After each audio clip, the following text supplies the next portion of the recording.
Existe uma força poderosa em confiar em Deus, antes de ver o resultado. Agradecer antes de receber a bênção. É a oração de fé do justo, com ousadia. É como confiar que a planta vai crescer mesmo antes de você ver, porque você sabe que você plantou, que ela está num solo bom, que ela tem qualidade, essa semente, e que você semeou, você regou tudo, fez tudo bem certinho. Então é crer que ela vai crescer bonita, maravilhosa. E isso não é fingir. Lá em Romanos 4:20, ele nos ensina sobre o exemplo de Abraão, que contra toda esperança ele creu. Ele recebeu uma promessa de Deus, já velho, de ter uma descendência. E o texto diz assim: mesmo assim não duvidou, nem foi incrédulo em relação à promessa de Deus, mas foi fortalecido em sua fé e deu glória a Deus. Me chama a atenção no versículo 18, que você vê escrito: contra toda esperança ele creu. Ou seja, do ponto de vista humano, não tinha mais razões lógicas nem naturais para ele acreditar, mas ele escolheu confiar no que Deus disse. Ele não fingiu que os fatos não existiam e que não estava ali o problema, mas ele decidiu que os fatos não tinham mais autoridade do que a palavra de Deus na vida dele. Então, a fé não é negação da realidade, é uma submissão da realidade ao poder de Deus. Ele glorificou a Deus antes mesmo de receber a bênção, como se já tivesse recebido.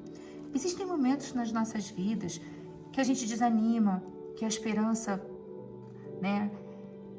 ela vai diminuindo, mas é aí que a fé precisa crescer. Deus não precisa de circunstâncias favoráveis para cumprir o que Ele prometeu. Ele só precisa que você creia. Lá em Lucas 1:37, porque para Deus nada é impossível. Em Marcos 10:27, Jesus respondeu: para os homens é impossível, mas não para Deus, porque para Deus todas as coisas são possíveis. Em Hebreus 11 é o capítulo sobre a fé, e ele fala sobre a Sara nesse contexto que a gente estudou, que era a esposa de Abraão. E olha que interessante que está escrito: pela fé, Sara também recebeu o poder de ser mãe, apesar de estéril e já avançada a idade, porque considerou fiel aquele que havia feito a promessa. Sara considerou Deus fiel e por isso ela creu. Crer contra a esperança é viver pelos olhos, pelo que os olhos não veem, mas pelo que o coração crê e pela fidelidade de quem prometeu.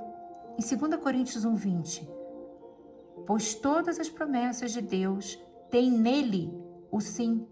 Por isso também, por meio dele, o amém é pronunciado por nós para a glória de Deus. Vamos falar amém para as promessas que Deus tem feito. A gente tem uma maravilhosa em Isaías 55:11. Deus nos diz: assim será a palavra que sai da minha boca. Não voltará para mim vazia, mas fará o que me apraz. E prosperará naquilo que eu a enviei. Fiel ao que vos chamam, o qual também o fará. Lá em 1 Tessalonicenses 5:24. E o que Deus prometeu que Ele vai fazer? Eu sempre lembro desse versículo de Efésios 3:20. Aquele que é capaz de fazer infinitamente mais do que tudo que pedimos ou pensamos, a Ele seja toda a glória, na Igreja em Cristo Jesus, por todas as gerações, para todo sempre. Amém.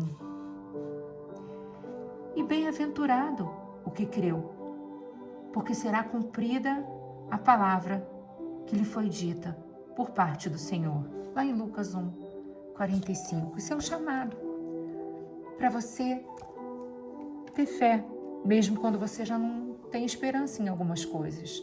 Porque se Deus prometeu, Deus cumpre. E essa é a nossa certeza.